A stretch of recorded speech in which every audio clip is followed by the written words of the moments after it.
அப்பனே ஆண்டவா, எங்களை காப்பாத்துறதுக்கு வேற வழியே இல்லையா? காலம் முழுக்க நம்ம உள்ளே தான் கிடக்கணுமா? அவங்கள வேற கண்டுபிடிக்க முடியலன்றாங்க. நீங்கள அதை எடுத்து வச்சுக்கிட்டு நடிக்கிறீங்கன்னு எங்களுக்கு தோணுதுன்னு இவங்க சொல்றாங்க. என்ன பண்றதுன்னே புரியலையே ஆண்டவா. எஃப்ஐஆர் போட்டு உள்ள தள்ளிட்டாங்கன்னா இனி காலத்துக்கும் வெளியே வர முடியாது. என் புள்ள வாழ்க்கை என்ன ஆகுறது? என் குடும்பமே இப்படி ஆயிப்போச்சு ஆண்டவனே. ஒரு காலத்தில் என் குடும்பம் எப்படி இருந்துச்சு, இன்னைக்கு போலீஸ் ஸ்டேஷனில் வந்து ச்சே. தம்பி மச்சான் வா மச்சான் வா, இங்க பாரு மச்சான் எங்க நிலைமைய. உமா எந்திரி உமா, சந்தோஷம் வந்திருக்கா. அண்ணே அண்ணே, நான் ஒரு தப்புமே பண்ணலண்ணே, என்னைய உள்ள தூக்கிட்டு வந்துட்டாங்கண்ணே. தம்பி பாருடா எங்க நிலைமை எப்படி இருக்குன்னு. பெத்த பையனை போய் பேசலாம், ஆனா அவன் நம்ம கிட்ட தான் பேச மாட்டானே. முதல்ல என்னதான் நடந்துச்சு மச்சான்? ஒண்ணுமே பண்ணல மச்சான். ஏதாவது தப்பு பண்ணியிருந்தா கூட அவங்க உள்ள தூக்கிட்டு வந்திருக்காங்க அப்படின்னு சொல்லி ஒரு மனசு ஆறுதலா ஏதாவது இருக்கும். எந்த தப்புமே பண்ணாம உள்ள தூக்கிட்டு வந்து வச்சுட்டாங்க மச்சான். அடி போதும் மீதி தாங்க முடியல மச்சான். நிஜமாவே அப்ப நீங்க எடுக்கலையா?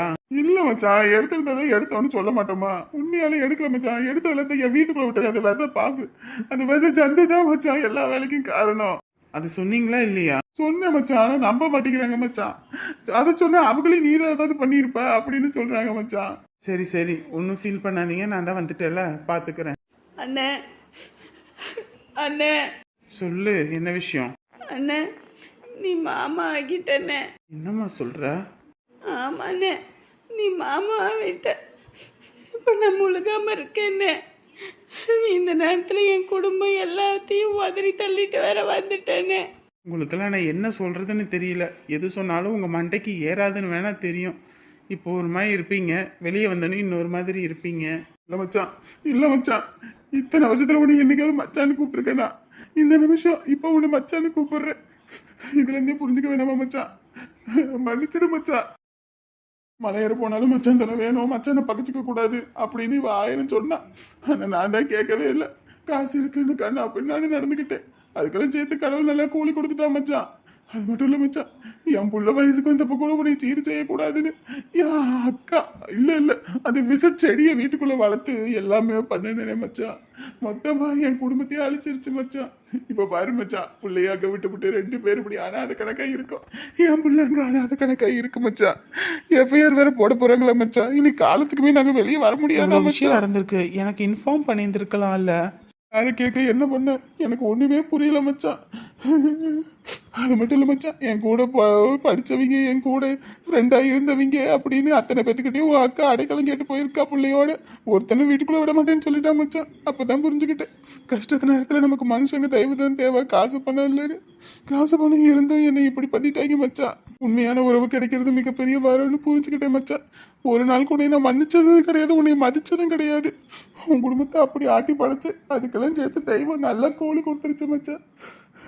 என் குடும்பத்தை ஒரு மாதிரி, உங்க குடும்பத்தை ஒரு மாதிரியுமே தான் நான் நடந்துக்கிட்டேன் மச்சான். என் குடும்பமா சேர்ந்து எல்லாமே எனக்கு சேர்த்து துரோகத்தை பாரு மச்சான். ஒன்றும் பிரச்சனை இல்லை, நான் வந்துட்டேன், நான் பார்த்துக்கிறேன். உள்ளே போயிட்டு வரேன். அண்ணே எப்படியாவது எங்களை கூட்டிட்டு போயிருந்தே, இந்த நரகத்தில் இருக்க முடியாதுன்னு. இதை அப்போ யோசிச்சிருக்கணும். அப்போ யோசிக்காமல் இப்போ யோசிச்சு ஒன்றும் பண்ண போகிறதில்ல. அண்ணே குத்தி காட்டி பேசல நேரம் இல்லைண்ணே.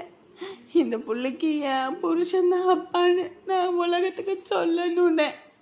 அவர் என்னை வேண்டவே வேண்டான்னு சொல்கிறாருண்ணே. நீ தானே இங்கேருந்து கூட்டிகிட்டு போய் அவரோட சேர்த்து வைக்கணும் அண்ணே. அது மட்டும் இல்லைண்ணே, நான் உன் வீட்டிலேருந்து திருடிட்டு வந்த நகை பணம் எல்லாமே இப்போ போலீஸ்கிட்ட மாட்டிக்கிச்சுன்னு. நான் அதுலேருந்து பயன்படுத்துகிறனோ இல்லையோ, கடவுள் அது உனக்கே கொடுக்கணுன்னு தான் இவ்வளோ தூரம் சுற்றி படைச்சிட்டாரு போலண்ணே. எப்படியாவது அதை வாங்கி நீயே வச்சுக்கோனே. எனக்கு காசு நகை நட்டுன்னு எதுவுமே வேண்டானே, என் புருஷன் மட்டும் போதுண்ணே. என்னை எப்படியாவது சேர்த்து வையினே அண்ணே. விடுமா விடு, நான் பார்த்துக்கிறேன் மச்சான். உன்னதான் மச்சான் மழை போல நம்பி இருக்கோம். சரி நான் பார்த்துக்கிறேன்னு. அக்கா நம்ம அண்ணன் வந்துருச்சுக்கா, நம்மளை எப்படி வெளியே கூட்டிட்டு போயிடும். ஆமாண்டி, நம்ம தம்பி வந்துட்டான். ஏன்பா கேஸ் போட்டிருப்பாங்கன்னு சொல்றாங்களே, நம்ம மர்ம மேலையும் கேஸ் போட்டிருப்பாங்களோ? என்ன ஏதுன்னு தெரியலையேம்மா, போனாதானே என்னன்னு தெரியும். புள்ளத்தாச்சி புள்ளங்க ஏதாவது போட்டு அடிச்சு கிடிச்சு பிடிச்சி ஒண்ணு எடுக்க ஒண்ணு நான் என்ன பண்றது? ஏய், நீ என்ன லூசா? அந்த அம்மா தான் எவ்வளோ அன்பா நம்ம கிட்ட சொல்லி புரிய வைக்க பார்த்துருக்காங்க. அவங்களாம் அப்படியெல்லாம் அடிக்கவும் மாட்டாங்க. அப்படியெல்லாம் ஒன்றும் மோசமானவங்களாம் கிடையாது, நல்லவங்களாவும் இருப்பாங்க. இல்லைங்க, டிவில எல்லாம் பார்த்துருக்கேன்ல, அதான். டிவியில் அப்படின்னா நிஜத்துல அப்படி இருப்பாங்களா? லூசாடி நீ, கம்முன்னு வாயை வச்சுக்கிட்டு வா. நம்ம வீட்டு வாரிசுடா, அது எப்படியும் நம்ம இது பண்ணிடக்கூடாதுடா. தம்பி கொஞ்சம் வரசா போங்கப்பா. இதுக்கு மேல வரசா போகணும்னா ராக்கெட்ல தான் போகணும். இதுதான் நார்மல் ஸ்பீடு. இதுக்கு மேல எல்லாம் ஓட்டக்கூடாது. சரியா, கோவப்படாத. அவங்க ஏதோ ஒரு வருத்தத்துல பேசுறாங்க, நீங்க ஓட்டுங்க. ஏண்டி, பையனையும் புள்ளையும் அங்க விட்டுட்டு வந்துட்ட, அவங்க பாத்துப்பாங்க தானே? அதெல்லாம் சுருளி பத்திரமா பார்த்துப்பாங்க, அவங்க வீட்டில் எல்லாம் பார்த்துப்பாங்க. நான் பிள்ளைங்கள கூட்டிட்டு வருவோன்னே, நீ தான் போலீஸ் ஸ்டேஷனுக்குலாம் வேண்டாம், பிள்ளைங்க பயந்துருன்ட்ட. பாவண்டா, சின்ன பிள்ளைங்க பயந்துருங்க. நமக்கே இந்த வயசுலயுமே அவங்களெல்லாம் பார்த்தா பயமா இருக்கு, அதுங்களுக்கு சொல்லவா வேணும்? ம். அண்ணே, அந்த ரூட்ல வளைஞ்சு போனோம்னு வச்சுக்கோங்க, 10 நிமிஷத்துல போயிடலாம். இப்படி ஸ்ட்ரைட்டா போனா 20 நிமிஷம் ஆகும். வளைஞ்சு போலாமா? சரி அப்படியே போ. அந்த ரோடு கல்லு மண்ணுமா குண்டும் குழியுமா கிடக்கும், பிடிச்சிப்பீங்க தானே? ஏய் அப்பா, ஏற்கனவே கையில 10 காசு இல்லப்பா, நீ நேரே போ. அங்க போறேன் இங்க போறேன்னு அந்த வழியில இந்த வழியில ஒரே தான் எங்களை கூட்டிட்டு போயிடாத, நீ பொறுமையாவே கூட்டிகிட்டு போ. அவசரப்படுறீங்கன்னு சொன்னேன். ஒன்றும் பிரச்சனை இல்லை. Excuse me sir. Yeah come on sir, உட்காருங்க. சார், என்னோட நேம் சந்தோஷ். ஹலோ சந்தோஷ், என்ன ஞாபகம் இருக்கா? உங்களை தெரியலையே சார். எப்படி ஞாபகம் இருக்கும்? சின்ன வயசுல தான் என்ன எல்லாருமே கலாய்ப்பீங்களே, டே குள்ளையா குள்ளையான்னு. மறந்துட்டியா? குள்ளையா? டேய் என்னடா மறந்துட்டியா? கிளாஸ் பசங்க எல்லாருமே என்னை குள்ளையா குள்ளையான்னு சொல்லிட்டு முன்னாடி உட்காருன்னு என்னை முன்னாடி உட்கார வைப்பாங்க. நீ தான் இருந்துட்டு எனக்காக சப்போர்ட் பண்ணி பேசுவ. மறந்துட்டியாடா? லைட்டா ஞாபகம் இருக்கு. ஆமா, உங்களுக்கு லைட்டா தானே ஞாபகம் இருக்கும். டேய் நான் தான்டா வெற்றிமாறன். ஞாபகம் வந்துருச்சு. ஃப்ரெண்ட்ஸுங்க எல்லாமே உன்னை வெட்டிமாறான்னு கூப்பிடுவானுங்களே, அதே வெட்டிமாறன் தான். எப்படி மச்சி போலீஸு? சின்ன வயசுல நீங்க எல்லாருமே எனக்குள்ள அப்படி இப்படின்னு கிண்டல் பண்ணிட்டீங்க, அது ஒரு வெறியாவே ஆயிப்போச்சு. அதனால வந்துட்டு சின்ன வயசுலயே காம்ப்ளன் குடிக்கிறது, அதுல ஏறவும் இதுல தொங்கவுமா பண்ணி அப்புறம் ஒரு ஸ்டேஜுக்கு மேல போலீஸ் ஆகணும்னு ஆசை. அதனால அப்படியே எக்ஸாம் எழுதி அப்படி இப்படி வந்தாச்சுடா. பரவாயில்ல மச்சி, நம்மளோட படிச்ச பையன் போலீஸ், என்னால நம்பவே முடியல. சரி, நீ என்ன பண்ற? மேரேஜ் ஆயிடுச்சா? இப்போ ஒரு கார்ப்பரேட் கம்பெனில தான் ஒர்க் பண்ணிட்டு இருக்கேன். ஓ அப்படியா? ஒர்க்லாம் ஓகேவா? ஃபேமிலி மெயின்டைன் ஆகிற அளவுக்கு இருக்கு. இதுக்கு முன்னாடி பேங்க்ல ஒர்க் பண்ணிட்டு இருந்தேன், அது ஒரு சில மிஸ் அண்டர்ஸ்டாண்டிங் எல்லாத்தினாலையும் போயிடுச்சு. பட் இப்போ ஓகே, நார்மலா ஃபேமிலிக்கு தேவையானது எல்லாமே நல்லா இருக்கும். கல்யாணம் குழந்தைங்க? கல்யாணம் எல்லாம் ஆயிடுச்சுப்பா, குழந்தைங்க இல்ல, பாத்துட்டு இருக்கோம். சரி, உனக்கு கல்யாணம் ஆயிடுச்சா? இப்பதான்ப்பா ரீசெண்டா ஒரு 3 months ஆகுது. ஓ ஓகேடா, பரவாயில்ல. நீ இருக்குன்னு எனக்கு தெரியல பாரு. இங்கெல்லாம் வந்தா தெரியும், இங்கிட்ட எல்லாம் வரமாட்டீங்களே, அப்புறம் எப்படி தெரியும்? 1 minute. ஜான்சி, ஒரு கூல்ட்ரிங்க்ஸ் சொல்லுங்க. கூல்ட்ரிங்க்ஸ் குடிப்பேன் தானே? இதே அதெல்லாம் ஒன்றும் வேண்டாம்டா. என் நண்பன் வந்திருக்கான், வந்துட்டு வெறும் வயிற்றோடு அனுப்ப முடியுமா? அதெல்லாம் ஒன்றும் வேணாண்டா, நான் ஒரு விஷயமா வந்திருக்கேன், அதை மட்டும் கொஞ்சம் என்னன்னு பார்த்து பண்ண முடியுமா? சொல்லு மச்சி. சின்ன வயசுல அத்தனை பசங்க என்னை ஓட்டுனப்ப நீ ஒருத்தன் தான் எனக்காக சப்போர்ட் பண்ணி யாரையுமே வந்துட்டு உடலை வச்சு கிண்டல் பண்ணக்கூடாதுன்னு சொல்லி பேசுவ. அதனால உனக்காக என்ன வேணாலும் செய்வேன், சொல்டா.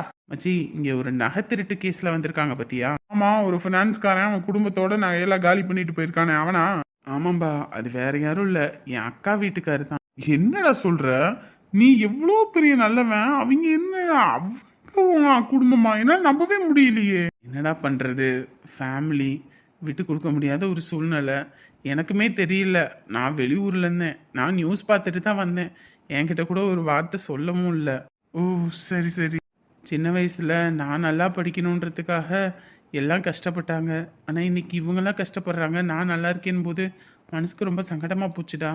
அதான் அவங்களுக்கு இது வெளியே கூட்டிகிட்டு போகிறதுக்கு என்ன பண்ணணும்னு கேட்க வந்தேன். மச்சி, அவங்க இப்போ உள்ளே இருக்கிறது தான் சேஃபு, வெளியே வர்றது சேஃப் கிடையாது. அதுவும் இல்லாமல் ஊர்க்காரவங்க எல்லாமே இவங்க தான் நகை திருடிருக்காங்கன்னு நினச்சிட்டு இருக்காங்க. உண்மையை சொல்லப்போனால் இவங்க யாரும் நகையெல்லாம் திருடலையா? திருடி இருந்தால் தான் உண்மைன்னு சொல்லியிருப்பாங்களே. என் அக்காவோட வீட்டுக்காரோட அக்கா தான் இந்த வேலையை பார்த்துட்டு போயிருக்காங்க. அப்படியே தான் சொல்லிட்டு இருக்காரு. நாங்களும் அவங்க வீட்டில எல்லாம் போய் சர்ச் பண்ணி பார்த்தோம், ஒன்றுமே கிடைக்கலையா. வண்டி எதுவும் வெளியூருக்கு போயிருக்கான்றது தான் நான் அது தேட சொல்லியிருக்கேன். அது மட்டும் எப்படியும் அவங்க எங்கே போயிருக்காங்க என்ன இதுன்னு தெரிஞ்சிடுச்சுன்னா ஒன்றும் பிரச்சனை இல்லை, பார்த்து பிடிச்சிடலாம், எல்லாத்தையும் வாங்கிடலாம். அது வரைக்கும் இவங்களை வெளியே விடுறதுக்கு பயமாக இருக்குது, யாராவது ஏதாவது பண்ணிட்டா என்ன பண்ணுறதுன்னு. அது மட்டும் இல்லாமையே இவங்க வீட்லேயே நகை 25 பவுனு அப்புறம் பணம் அதெல்லாமே இருக்குதுடா. அதெல்லாம் வேற யாரும் இல்லை, என் தங்கச்சியோடையது. எங்கள் வீட்டிலேருந்து நாங்கள் போட்டது அவளுக்கு. ஓ அப்படியா?